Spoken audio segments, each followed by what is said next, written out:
So one of the things that we do with numbers is to compare. And fractions to our numbers. So we need to compare them. So we're learning how to compare two fractions using the idea of multiplication and equivalent fractions and so on and so forth. So basically we're using the concept of equivalent fraction. So very first step is to look at the fraction. Convert both the fractions to equivalent fraction with the common denominator. So get the equivalent fraction of each of them with the common denominator. So the denominator has to be the same. So how do you do that? Find the least common multiple of the denominator. Remember, denominator is your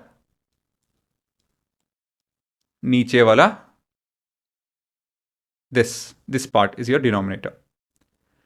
Multiply both the numerator and denominator for each fraction by a suitable number so that the denominator becomes equal. And then compare the numerator. The fraction with the largest numerator is the greatest fraction. So let me take up an example. So first thing is, let's identify the new denominators. So denominators are 5 and 7. Then we have LCM of 5 and 7. This is 35. Both are prime numbers. So 5 into 7 will give us 35.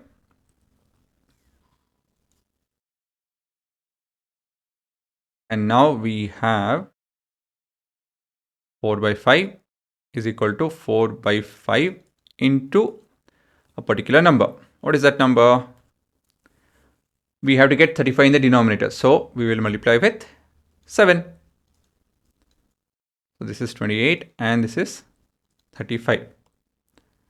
And then we have 3 by 7. So 3 by 7, we are multiplying with what?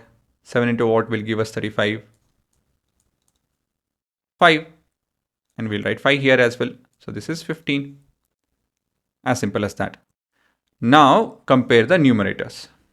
Okay. So step 2 is compare the numerators. So let's consider the numerators. So the numerators are 28 and 15. So 28 is greater than 15. So let me change the color.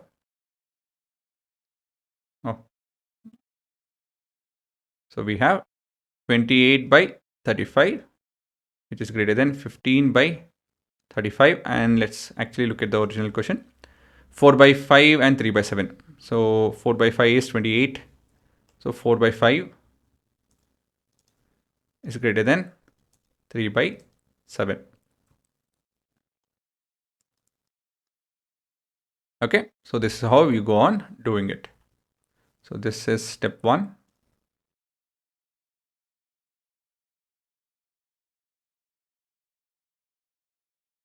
This is step 2. I have one more example over here. So 1 by 2 and 5 by 8. The denominators are 2 and 8. The LCM between 2 and 8 is 8. Now we'll convert, see 5 by 8 is already 8. So we just have to convert 1 by 2. So that's what we are doing. Let me give some space actually over here. So when we convert 1 by 2 to something by 8, it will be what? 1 by 2 will be equal to 1 by 2 into what will give me 8 over here. Actually, this is a process. I want 8 over here. So what should I multiply? 4. And write the same number over here. So 1 into 4 is 4. This is 4 by 8. So clearly we have 4 by 8 lesser than 5 by 8, right? Because 5 is greater than 4. So 5 by 8 is the largest fraction. So in this way, you guys can practice 1 by 3 and 2 by 5, 7 by 9 and 3 by 4. So I'll show the answer over here. So you can pause and try this.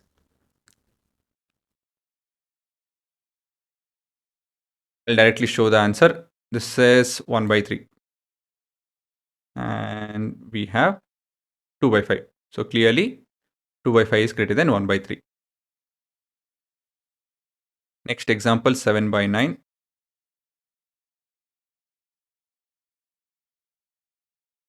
So this is 7 by 9 and 3 by 4. So let me actually, this is 4 and this is 3.